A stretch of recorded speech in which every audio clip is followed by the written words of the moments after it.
Hi there, my name is Margit. I'm a teacher at the Yoga Sanctuary, and I'm going to teach Tadasana, which is mountain pose, one of our 12 poses of Christmas. So this is a very important pose because it is our base standing posture. So to get started, you're going to bring your feet about inner hips width apart. You can play around with this for a little more balance. You can go wider, you can come in a bit. And I like to place my hands on my hips just as I get a little bit of movement going. I might rock forward and back a bit just to feel the grounding of my feet, feel the stickiness of the mat.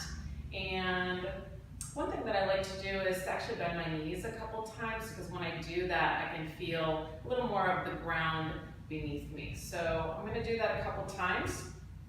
And then on my last approach of bending my knees, I'm going to press into the ground in order to strengthen the legs. When I do that, I can feel my thighs begin to firm up a bit, and I start to feel a little more strength in my legs, so we really want that. So sometimes to create this same effect, we'll use a block. So I'm going to grab a block from our props closet. So you'll see me do this often in class, where to create a similar effect, we'll bring a block between the thighs. Again, I would ground through the feet, and now I would squeeze the block so that that block feels like it's moving back behind me, just a small amount. Okay, so now my legs feel nice and firm, and from the grounding of my legs, from the strength of my legs, I can begin to feel a little more lengthened through my spine.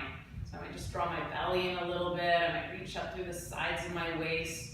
Really, I'm lengthening not through the sides only, but through the fronts and the backs of my waist. And for those of us who tend to hold a little tension in the shoulders, I might relax the shoulders away from the ears a bit.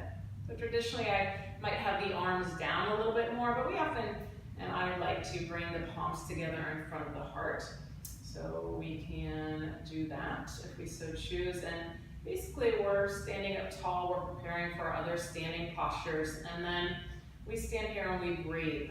And so I might choose to close my eyes or gaze at my fingertips. That way I'm not gazing around the room, so that I have a little more of a mental focus. So I'm going to do that just for a few breaths to demonstrate.